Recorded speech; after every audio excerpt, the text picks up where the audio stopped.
All right, here we go. Hold my banner. That championship banner just flapping in the wind. Imagine that. Hey, could happen. Travis Thomas here with the walking, talking, triple-double. Ante Campbell here on Hold My Banner. We talk all things Celtics, all things NBA, all things pop culture. We do it all. What's going on, baller? What's up, 2Ts? I quickly want to say, man. Yeah. Shout out to your wife and shout out to your mom. Hey. It was Mother's Day yesterday. So That's right. Shout out to all the beautiful mothers that are out there listening, and shout out to my mom as well. So, yeah, I'm just excited to be here today, man. Well said, Tay. Well said. All right, so look, we'll bring Ante back for Wick It or Kick It, where we judge NBA player drip. Usually he's nice and I'm mean, but I want to start here. My reaction to the Celtics winning Game 3 in convincing fashion, we'll call it, is it's about damn time. I mean, how long have we been waiting for a game, stay with me here, where Jason Tatum and Jaylen Brown both play great? Oh, I mean, how long have we been waiting for that? I mean, it's unbelievable. I have young kids. We've been waiting so long, I feel like my kids have had kids, and now I'm a grandfather. Like, why have we waited all playoffs for Tatum and Brown to show up at the same damn time? We haven't seen it in this playoffs at all. And remember, the last month of the regular season didn't mean a G-damn thing. So we didn't see those two get off at the same time in a big game in many moons. Finally, we get it against the Cavs. And what did it take to get there? Outrage. I mean, I've screamed into the mic.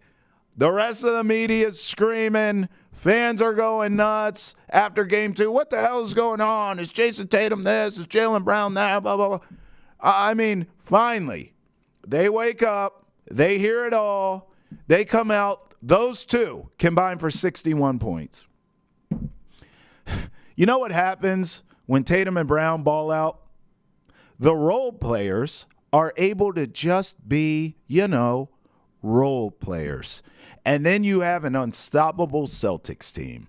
Because the rest, did you see Drew Holiday? Great game from him, finally. He was assertive, 18 points from Drew Holiday. Derek White, I love Derek White. I love when he scores 30. I don't want to depend on that. He had 12 points. He was efficient. I mean, this is what this team should look like. But why does it take everyone getting ticked off and calling them out for them to show up and play this way? This is why. They may win the championship. We may get a banner. But this is not a great team. We can all acknowledge that now, right? Even if they win the championship, this isn't a great team. You can't even argue that. Don't at me. Because this isn't a great team. You know why? Great teams, no matter what sport, have the same characteristics, don't they? They play to the end of every whistle. Every whistle. They play every single game hard. Even the games they lose. Great teams are a headache and a bloody nose for the opposition. Great teams, when they lose, the team that won walks away saying, oh, my God. I mean, they need more ice. They need more treatment. They need more massage. They get the hell beat out of them. That's what great teams do, right? This team doesn't do any of that, not consistently. They have to get mad to play great. Folks have to call them out to get that kind of response. Well, you know what that tells me? You're a very good team. And very good in 2024 may get it done in the NBA. We understand it's a cakewalk in the Eastern Conference, clearly. So get through it. Get to the finals. You're likely going to play a battle-tested team because there's no frills out west. You're going to play a battle-tested team. You're going to play a hard-nosed team. Do you win a championship? We'll see. But even if you do, you're not going to be considered a great team. In fact, if you look at the NBA right now, there's a chance, Denver's trying to do it, there's a chance that we could have a modern-day dynasty. There's a chance.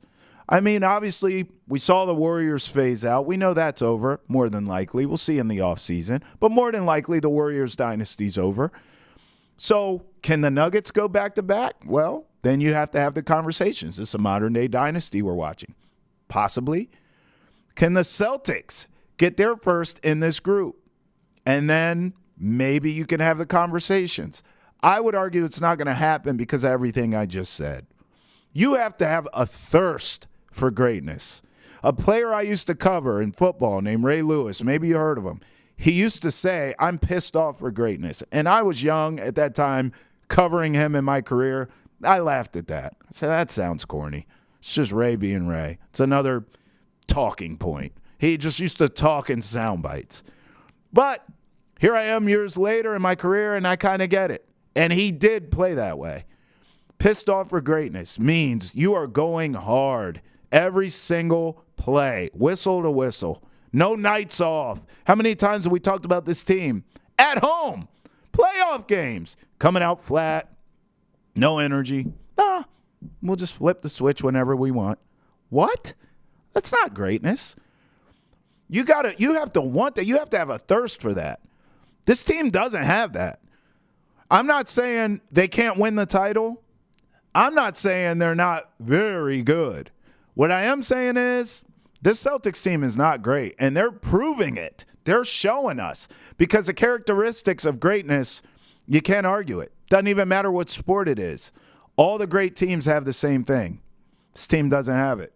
Now, I'll say this. My prediction for tonight's game, the Celtics better have that same urgency that we just saw in them. Because if they don't, oh boy. Look, the Cavs, we could see it. They're not in the same class as the Celtics. God bless their heart. But what do? I mean, even though they're limited offensively, they show up, they play hard. Donovan Mitchell is an absolute menace to the Boston Celtics. A menace. But they're playing hard. They're well coached, playing defense, crashing boards. I mean, this team did their job. They came to Boston and stole one. That's what you're supposed to do, and they did it. Check. You got to give the Cavs credit. Now, in their world, they must win this game tonight, or this series is over. You know it. I know it. The Cavs know it. So what do you think that means? They're going to come out high energy. They're going to come out gangbusters. They're coming out to win this game. There's no question about it. The Celtics have to match that urgency. They have to match that energy. Because here's one thing we know, which is why, going back to my first point, this team isn't great, is the Celtics don't handle adversity well. They don't. They've proven that time and time again this season. Now, they lose a game, they can bounce back on you and look good the next game. That's not adversity. Adversity will be the Cavaliers win this game tonight and tie this series up. Now all of a sudden that pressure, it's not on the Cavs. It's pushing down the Celtics. It's squeezing the Celtics. That pressure's on their back. I don't have faith in this team to bounce back from that and to come back and to win a series in 6 games if you're tied 2-2. I don't have faith in them. I think the noise will get louder. The pressure will mount. You're going to have a longer series than you should. It could go 7. We'll see what happens. My gut is the Celtics will outlast the Cavs tonight. That's my gut because they are the better team. And now, more than ever, you have Jaylen Brown and Jason Tatum playing great at the same time. Can you do that consistently? Can you get another game? Can we go back-to-back with a game like that? I told you, that last game they combined for 61 points. Can you do it again? Because then you don't have an identity crisis. I told you in the last hole of my banner when Tatum didn't play well, I said this team is in danger of having an identity crisis. What I mean is Jason Tatum needs to carry you. Jaylen Brown needs to carry you. They need to play well at the same time because if not, and you only have one doing it, or God forbid both of them have an off game, well, now all of a sudden Derek White's like, well, wait, It's me? It's on me? Okay, give me the ball. Drew Holiday's like, I got to do this? And then, hey, by the way, you're going to get Porzingis back. You can't have an identity crisis at a time like this, not in these playoffs. I know the Eastern Conference stinks. It doesn't matter. You still need to establish, these are my two guys. These are my bookends. They're the franchise, Tatum and Brown, in that order, by the way. I know the paycheck doesn't look like that, but it will eventually. Tatum's going to get his too. But everyone understands this is Tatum 1, 1A, Brown 1B, and they got to carry us. Then Derek White, Drew Holiday, Porzingis when he's back, Horford, all these guys have defined roles. Then you have a championship team potentially. But you got to see it tonight. Tatum, Brown, both come out flat. They're going to lose this game. Now you got a tied series with a Cleveland team that feels like the little engine that could. Now all of a sudden they start believing. Can't have it. Step on their necks tonight, Boston Celtics. Now I want to go back to Jason Tatum for a second because I'm talking about how you need to be consistent that you're the man. And I understand. And I defended him all playoffs. If you watch Hold My Banner, you know. Back to the Heat series, I said he's not sulking. He's not complaining. He's saying all the right things in the media. He is grabbing boards. He is distributing and getting assists. No problem. You're winning by 20. But at some point, he's going to need to step up and do the scoring. Game 1 against the Cavs, I defended him again. Game 2, I jumped off of that train because he was a mess. He bounced back, played well. But here's the thing about Jason Tatum. What I'm noticing is, and we're going to talk about this later in the program when Ante comes back, but he's getting a lot of criticism, taking a lot of arrows. I say rightfully so. But notice what's happening. Anthony Edwards, in a dogfight of a series himself with the defending champs. Oh, they love him. They love him. He's getting compared to Michael Jordan. Is Anthony Edwards the face of the league, the next face of the league? Not Jason Tatum. And what's interesting is I believe both of these guys obviously can ball. Their game does that for me. I don't even need to tell you why they both can ball. We can all see it with dying eyes. But the difference is the mentality. We love the stars of yesteryear. Larry Bird, Michael Jordan, Magic Johnson. All these guys were cool guys, but they were absolute killers, weren't they? Kobe Bryant. Game on the line, give me the ball, get the hell out of the way, I got us. We love that. That's what we're used to for years and years and years. Generations of NBA basketball at this point has been that. Steph Curry, babyface assassin is his nickname. The babyface is there, but the assassin part, boy, don't we know around here after those finals a couple years ago that Steph Curry's a killer. So my point is Anthony Edwards is that. He represents that, and we're used to it. We love that. Jason Tatum is a nice guy. We've seen moments, Bucks Game 6 comes to mind. I mean, we've seen a lot of moments where Tatum has taken over games, closed the show. But it's not his mentality. I mean, pregame, postgame, whenever you can run up on Jason Tatum on the street, whenever he talks, highly intelligent, nice guy. He plays that way too. We, as fans, want the killer. We want the killer instinct. Jaylen Brown shows you that, but Jaylen Brown's not the man. Jason Tatum is. Here's 2 quotes to illustrate my point, and you all know this. We heard it last week. Tell me who said this quote out of these 2 guys I'm talking about, Jason Tatum and Anthony Edwards. Quote, "The world thinks we have a super team and we're never supposed to lose." We know who said that. How about this? Quote, "I just want to kill everything in front of me." Anthony Edwards. It's personality based. I'm not knocking Jason Tatum here, but one of them is what we're used to from our stars, our potential in Anthony Edwards' case, but our champions. Killer instinct. Finish you. Right? Jason Tatum Not saying he can't be a champion, but he's going to do it his way. And I do respect that. If it's not in your nature and it's not in your personality, I know you worship Kobe Bryant, but if your mentality is not Black Mamba and Mamba mentality, I have to respect it. It doesn't mean you can't win a title, but it does, I think, my opinion, mean you can't have a modern-day dynasty.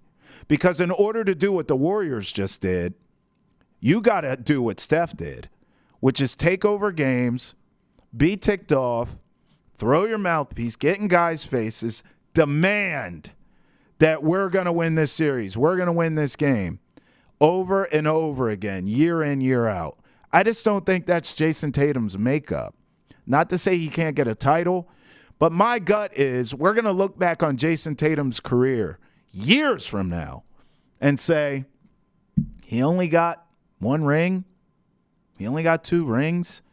The Celtics had X, Y, and Z. They should have got a handful of them. And my gut is they didn't get a bunch of them because of the personality of their leader. Jason Tatum's just not a killer, and we're going to have to be okay with it because he ain't going anywhere. It's just not going to happen. Now, it's funny because we're seeing the same thing in the Eastern Conference outside of this series. Right now, I mean, Tyrese Halliburton is a nice guy with a tremendous amount of talent. And we're seeing it work, right? Jalen Brunson, the other side for the Knicks, stone cold killer. What we're used to, what we like. Who gets more props? Who gets more love? Jalen Brunson, that's who. Who's a bigger star? Jalen Brunson. Again, Anthony Edwards can't do any wrong right now. Even when they lose, he takes – what does he say? That's on me. My bad. I'll be better. We love that. In the fourth quarter, end of the game, Karl Anthony Towns isn't taking the damn shot. You kidding me? Anthony Edwards is. Here, just like in Indy with Tyrese Halliburton, Jason Tatum, nice guy. Endless amount of skills offensively. Plays good defense, too. Tough. I'm not saying he's not tough. Jason Tatum plays hurt. He's a tough guy. But he's a nice guy. Maybe in 2024, nice guys finish first. Maybe. Who wins the title? Let's see. Tyrese Halliburton, Jason Tatum. Maybe it's the era of nice guys finishing first. Because we're seeing the dichotomy now. Your killers, Jalen Brunson and Edwards. Your nice guys, Jason Tatum. Who gets the banner? Hence the name of the program. We'll see. It could be the new era of nice guys finish first. I reserve the right to change my opinion on this, Ante, but right now, hey, look, I'm old school. I want the killer, and I'm just not seeing it from Jason Tatum. Yeah. And by the way, I've had enough of a sample size now. I'm done waiting for it. It's not who he is, and I want him to be who he is, and I think that's what makes this team special, not necessarily great, but it makes this team special that they've rallied around their leader's personality. I mean, this team plays nice. They do. And now, again, I don't want to sound like an old fuddy-duddy here. Yep. So I'm leaving it open that maybe this is the new era of the NBA where nice guys do finish first. We shall see, because there are some killers in the field, Ante. Yeah, I wouldn't say that, though, because if the Celtics do end up winning this championship with the way that Jason has been playing before the game the other night, JB might be the one who ends up getting this Finals MVP. Maybe. And that would be just the opposite of what you're saying. That's going to be a knock on Tatum, though, Ante. It would be, but it's just the honest truth of how this series has been going for Tatum. He just hasn't been great offensively. And sure. I feel like Finals MVP has kind of been an offensive award gone to the player who carries the team, the offensive load, and that's kind of been JB. I mean, he was 13 for 17. Even in a great performance from Tatum, he was still better. You know what I'm saying? I think that's a fair point, but I would say this. Remember, and I brought him up during that, Steph Curry, for years, was winning titles, and he wasn't Finals MVP, right? Right. But the thing that made Steph Curry so great is he was a killer who just in a way, he was a combo of Magic and Mike in that Magic got along with everyone, but he was a killer, right? Yep. Mike was get the hell out of the way, right? Yeah. Steph is so special because he has the Magic Johnson ability to get along and play with all of his teammates, right? Yeah. Be a killer when needed. Yep. Like Mike. Yep. Tatum, I would argue, I just don't think he has. I think he's more Magic than he is Mike. Yeah. And he doesn't have the killer mentality. So to your point, if they win the title this year, Jaylen Brown carries you home. It's a knock. It's going to be – if they held not winning an NBA Finals MVP against Steph, who did it against Boston because he showed the killer, right? Yep. And he had to. I mean, brother, if they win a title with Tatum and Brown here, and you mean to tell me that Brown carried him, Tatum was just a passenger on the bus, if you will? I wouldn't say carry. I wouldn't go That's that going to be a far. problem, or closes it. Yeah. That's going to be a problem. That's going to be a knock on Jason Tatum's legacy, even with the ring. 100%. But I would like to see Jaylen Brown breathe that fire that he has in him to Jason Tatum, which we saw in game. We did see that. You know what I'm saying? We saw Tatum like getting that pep talk from JB. So it's possible that he can get angry eventually. But all right. Sure. Let's switch it over to your favorite section of the show. Wick it or kick it. First, we got Andrew Nembhard. What do you think of this fit from him? Okay, can we talk about that three that he shot from, another state the other night? That was amazing. Yeah. This kid, he's still developing and all that, but I really like his game, and the stones to even shoot that shot is amazing. All right, with that being said, I'm going to kick the hell out of this outfit. Now, let's take this full, Greg. Now, here you go. Now, listen, I'm going to be honest with you. I don't necessarily hate it. It's just too busy, Ante. Like, what's with the neck scarf? What's going on there? Unnecessary. Too busy. The shirt I don't hate, but I don't like the combo of the shirt and the pants. One of them needs to be a little more subtle. So here's my point. If you go that shirt as is, lose a damn neck scarf, and then you just had cargo pants with the Timbs, not with all the patches O'Houlihan on the pants. Yep. I love it. Then I go wicked. Okay. My issue is too many. It's too busy on the shirt. It's too busy with the neck scarf. And then you give me patches O'Houlihan on the cargo pants. It's just too busy for me. That's all. Lose it. If you wanted the patches on the pants, cool. Give me a more subtle, just a white tee. I am kicking that neck scarf. In no world with this outfit am I saying the neck scarf is cool. That's gotta go. Yeah. But it's just too much going on. And I'm a Tim's guy, so I love the Timbos. Yep. I love the beanie. I love everything. Yep. It's just too busy between the pants, the patches, cargos, and then the scarf. That's really why I'm kicking it. Yeah. The scarf's just too much. So I'm going to kick this, but I love this young kid's game. I love it. Yeah, I love his game too. I think he's going to be a great player in this league eventually. He's starting to figure it out. He had a better game in game 3. He's got some killer in him, Ante. Yeah, he had a better game in game 4 than he did in game 3, even though he hit the game winner. But look, I like this fit, and I'm going to tell you why. All right. So he's got the beanie and the scarf on because it's cold, like that game winner that he hit in game 3. You know I see what you did there. He's got the belts on his shirt because they absolutely whooped the Knicks in game 4. Yeah. So that's why he got the belt on the shirt. And then he's stomping in the Timbs just like how he stomped the Knicks. Okay. You know what I'm saying? So he's bringing some New York vibes to Indy with this fit. So this one is wicked for me. And I love that it was a little precursor for what he was going to do in the game, which was destroy the Knicks. Yeah. And of course, with us being here in Boston, we love a little extra New York hate. No doubt. So I'm taking this one as wicked. I'll probably say it's like a 8.1 though. Okay. It's like an 8.1, maybe 8.2. You're telling me he came through like Snoop and crushed all the New York buildings with like back in the day during their beef. I got you. Facts. All right, let's switch it over to the next one. Now we got some kicks actually from the one and only Gordon Hayward. Gordon Hayward. What do you think of these kicks, man? Let's talk about him for a second. Of course. I mean, man, listen, bro. So I was covering the Wizards at the time he was here. Okay. And there was just so much hype around his debut.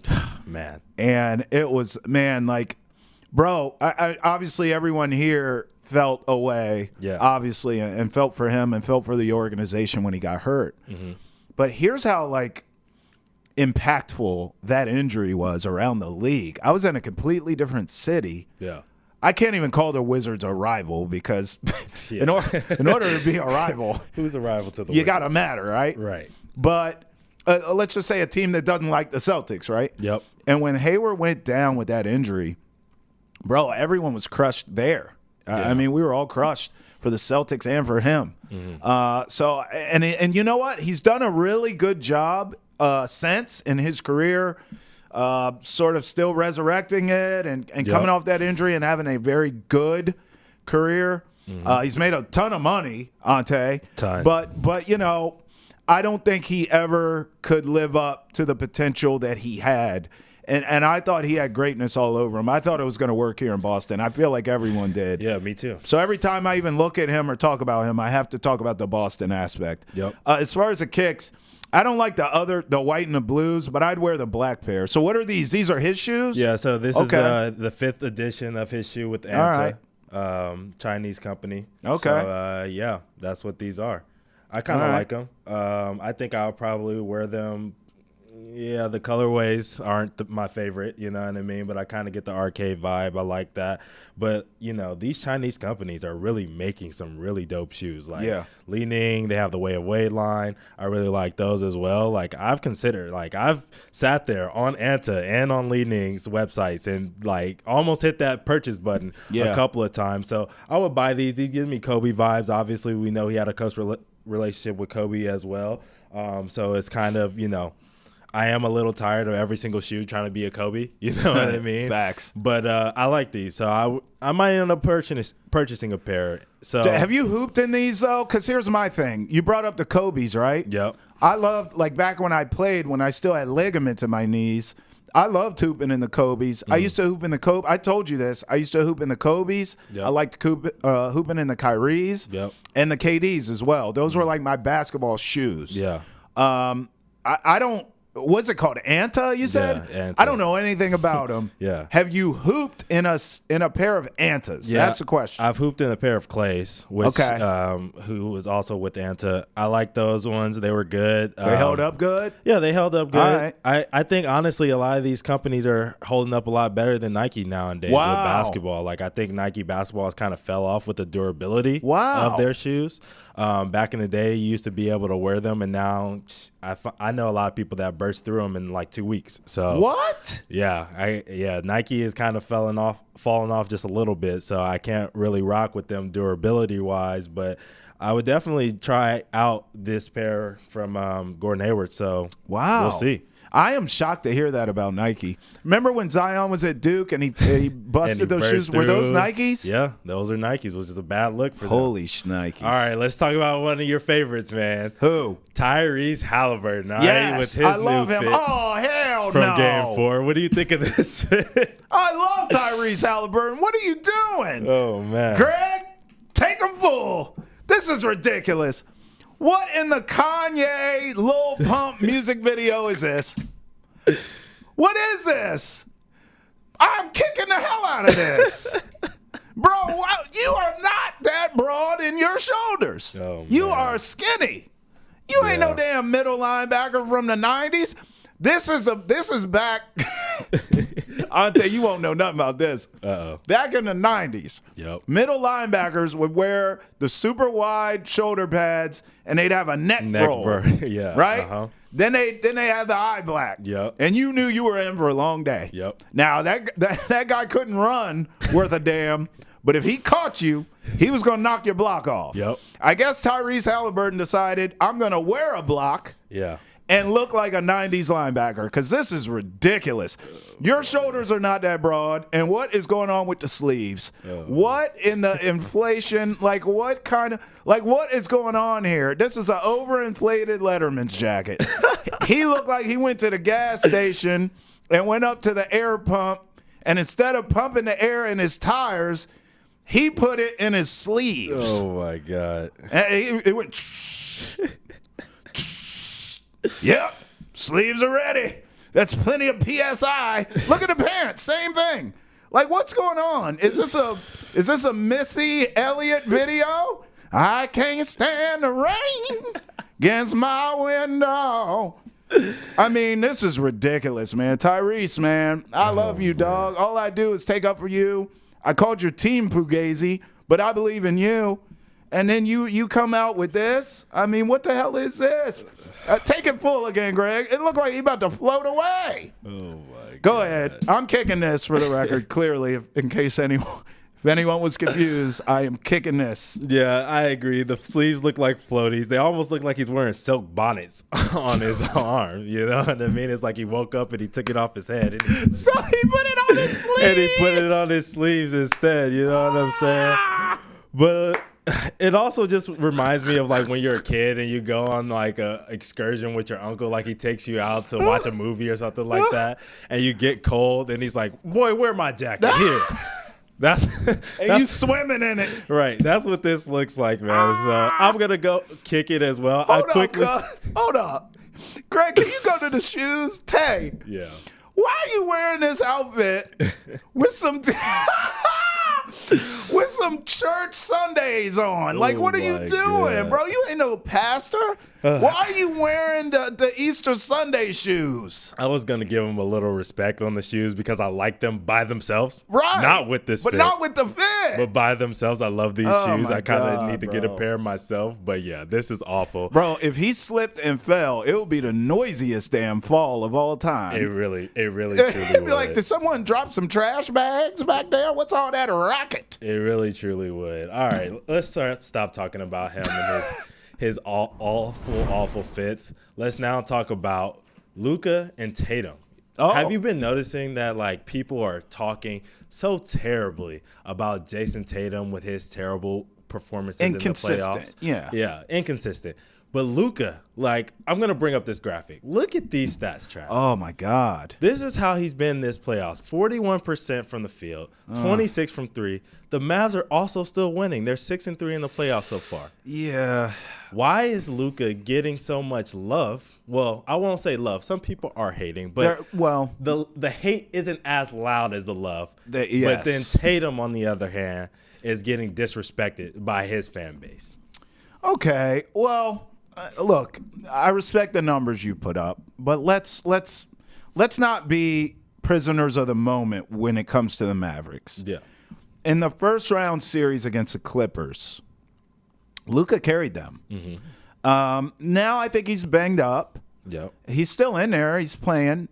I remember you and I talking about, hey, Luka's actually playing defense against the Clippers. 100%. Then he got hurt playing defense, right? Facts. And he hasn't looked quite the same against the Thunder. Something's off. He's not himself. Yep. So I think some of this is he's getting a pass for not being 100%. The other part of this is, listen, the expectations are not the same. No one expects the Mavericks to win the title. Mm-hmm. Everyone expects Boston to win the title. Also, credit to Kyrie, because I still don't feel like Luka and Kyrie have put it together just yet at the same time. Yep. Luka carried them in the series against the Clippers. Kyrie's carrying them right now against the Thunder, quite frankly. True. So at some point, those two could figure it out, and they could be in the finals together. Yeah. It wouldn't shock anyone, but there's no expectations for that. Mm-hmm. Tatum has the best team in the league, Ante. Yeah. I mean, this is a historic, really good Celtic team. Yeah. Again, I'm not calling them great, but they're very good. And so I think because of those expectations that Tatum has, yep, and also Luka being banged up, That's why. That's my theory. But it's a good observation. I think you make a good point there. Yeah, definitely. All right, well, let's talk about that matchup then. Thunder and Mavs, Game 4. What do you think of this series? I listen, I told you this. Going back, I'm bringing up the Clippers again. I told you the winner of that series, no matter who it was when that series started, could have a sneaky path into the NBA Finals. Yeah. And it happened to be the Mavericks. If Luka can play himself healthy and Luka and Kyrie can both be great at the same time, which has yet to happen. Yep. Kind of like we talked about with Tatum and Brown, right? Now we think it's happened. We think the light bulb's gone off for the both of them. If Luka and Kyrie can have that same light bulb go off, watch out. I could see the Mavericks sneaking in the finals. I like the Mavericks here in this series, but it's predicated on the health of Luka. Yeah, I would agree. I like the Mavericks in this series, but I think the Thunder are taking Game 4. Okay. That's where I'm going to go with that. I think Okay. the Thunder have an opportunity to bounce back. SGA is now getting some disrespect because people keep laughing about how he's a free throw hunter and a free throw merchant. I think this team is getting a lot of disrespect on the internet now, and they hear it. They're young guys. They're on Twitter. They're on Instagram. They see the disrespect, and I think they're going to respond. So I think they take Game 4. All right, listen, for all the latest on the Patriots, check out Foxborough Rush for the full episode. You can go on YouTube, Facebook, wherever you get your podcast there. All right, so the NBA draft lottery is set. Ante, we'll just talk top 5 because that's all that matters. I mean, this is really a weak draft class, so we can get into that because you know more about these players than I do. I think this is such a weak draft class. I don't even have the interest that I usually do because I know they all stink. Hawks first pick, Wizards second pick, Rockets third, Spurs fourth, Pistons fifth. Yep. Look, the first thing that jumps out to me seeing the Hawks with the number 1 pick is I think Trae Young's going to get moved. I mean, you and I both kind of already felt that way. Yeah. It's clear the DeJounte Murray, Trae Young thing doesn't work. So at this point, because DeJounte Murray has been there less time and you did give up a lot to get him, I feel like maybe you've reached the ceiling with Trae Young. He did get you to an Eastern Conference Finals years ago, but even that felt flukish, and then they got stomped. So, you know, it's probably time to move on. I think you move Trae Young now that you have the first pick, and you tell me who's a good replacement for him in this draft, because I don't think this is a great draft. So who could they – if they were to move Trae Young and they get more assets, more players, whatevs – who's someone they could take at 1 that could fill that role and try that player with DeJounte Murray? Yeah, well, if they end up making this trade, I will actually get to that maybe at the 4 spot here. I'll talk a little bit about that with the Spurs. If they end up making the trade, I know there's been kind of a talk with that. But with the first pick, I would like them to take Alex Sarr out of France. I think that's kind of a foregone conclusion that he's going to be the number 1 guy. He's supposed to be pseudo Wemby, but I really don't see it as far as his shooting ability. So and his he shot could creation. work even if they keep Trae Young. Yeah, I would say so, but I think he's going to be good for this team either way because they're going to have DeJounte, who's going to be able to play make for this dude who's really not a playmaker at this point in his career. He hopefully looks like he can be able to shoot the ball out to the three-point line consistently at some point in his NBA career, but you know that you're going to get a kid who's athletic, runs the floor really well, is able to switch 1 through 5, and is 7'1". So you have to take a guy like that in that system who, with a team that really struggled defensively this year, he'll be able to help them out really quickly. So, yeah, that's what I got to say about them. So you're thinking Trae Young to the Spurs. Yes. Listen, that works. Trae Young and Wemby complement each other as far as their games go. Wemby can do everything. Trae Young, really at his best, is really just a great – I would say great scorer, but more so great shooter. You know, I wonder – I've been saying Popovich should be gone for years now, but he's still there, and it's clear he's going to be there. I wonder if Trae Young and Popovich works. That's a question. That is a good question. But, yes, if that trade were to happen, the guy to replace, like you were asking me about earlier, would be Rob Dillingham. I think he's the guy who is able to facilitate as well as Trae Young can facilitate. And he is instant offense. He's electric every time he has the ball in his hands. He can shoot the ball, score on all 3 levels. I think he would be the guy that kind of replaces Trae in Atlanta. But not 100% sure that he is as good as Trey. He's not an exact Okay. clone of him, but he can definitely get the job done. All right, by the way, keep your eye on the Rockets at 3. Yes. I mean, listen, I know this is a weak draft, but Ime has that young team heading in the right direction.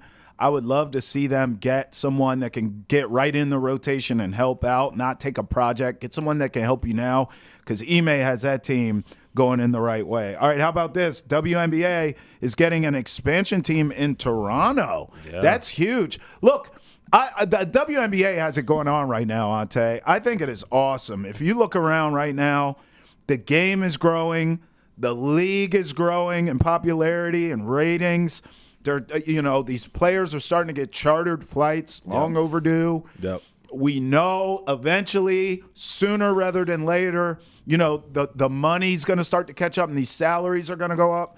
I love this for basketball. Yeah. I mean, good for Toronto, obviously, but I just love that the WNBA is expanding and growing and heading in the right direction. This is great for basketball, Ante. Yeah, it is great for basketball as a whole. They're getting the opportunity to go international. Yeah. The WNBA used to have 16 teams actually back in 2000. Now they'll be expanding with them, also adding a team in San Francisco to 14 teams. Yep. There's a lot of talented women who have been cut, like Bria Bill. I know she's been brought up recently because she just recently got cut by the Aces. But a lot of talented women are like her who are champions at the college level, who play really good basketball, who are going to be at home. That's right. Now they're going to have the opportunity to play in the WNBA and show off their talent. So this is an absolutely great thing for basketball. Absolutely. Like that's well said. Let's keep it going with the WNBA. Asia Wilson has a signature shoe coming next year, Ante. She's the first black woman with a signature shoe since 2010 when Candace Parker did it. Yep. How'd that work out for her? I mean, she's an all-time player.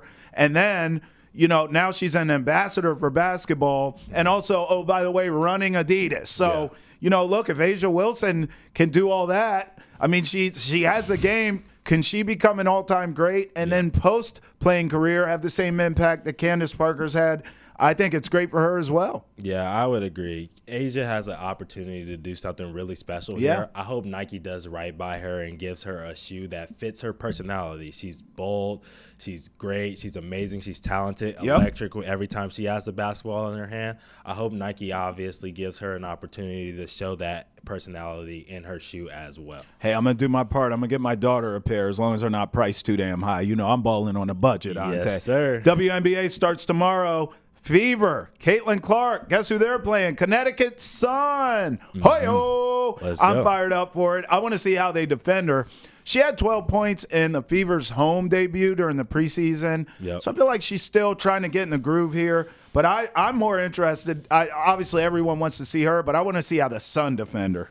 Yeah, I'm excited to see how the Sun defend her as well. The last time they played a real basketball game that doesn't include preseason, they played the New York Liberty, who have Sabrina Ionescu, who is also the best shooter in the WNBA right now. So I think they have an opportunity to come out and make a statement. Sure. And say, hey, we learned from our playoff failure last year. We have an opportunity to get kind of a look at what, Sabrina is looking like because they'll probably play them again in the playoffs this year. So I think they come out and try to make a statement. I'm excited to see it. I think Caitlin's going to end up having a great game, but I am excited to see how the Connecticut Sun defend her as well. Me too, man. We got to get to some games. That's Ante Campbell there. We appreciate you, my man, as always. And I want to end it with this. Look, I want to give you an official prediction for tonight's game, Game 4, with the Celtics and the Cavs. Look, I said this to start the show. I think the Cavs did their job so far in this series. They came in Boston, and they stole a game. And listen, we know why they stole it. Because this damn Celtics team does this, where they pick a game or two where they just sleepwalk. I don't understand it, especially at home. It's almost like they're more focused on the road. There's more of a sense of urgency on the road. At home, these guys just kick their feet up, and they feel like they can flip a switch when they want to play hard. That's not what great teams do. That's how I started today's show, saying great teams play hard always. Win, lose, or draw, they're giving you hell. The Celtics team takes nights off. With that being said, I think the Cavs throw everything at this team. I think their energy is going to be there. I think they're going to execute at a high level. I think we are going to get a Cleveland Cavaliers style of basketball tonight. Defensive, intense, low scoring. I think it's going to be a coin flip game, and it's going to feel at times like the Cavs are going to win this. I'll take the Celtics to outlast and survive tonight. 102-99 in a physical, defensive, low-scoring game. That's my prediction. For all of our best content of the day, make sure you follow us on Facebook, X, Instagram, YouTube, TikTok. We're all over the place like space, baby. Get with us. We appreciate you as always on Hold My Banner. For Travis Thomas and the walking, talking triple-double, Ante Campbell. We'll see you next time. We'll see what the C's do. We'll break it down on the next Hold My Banner. Peace out.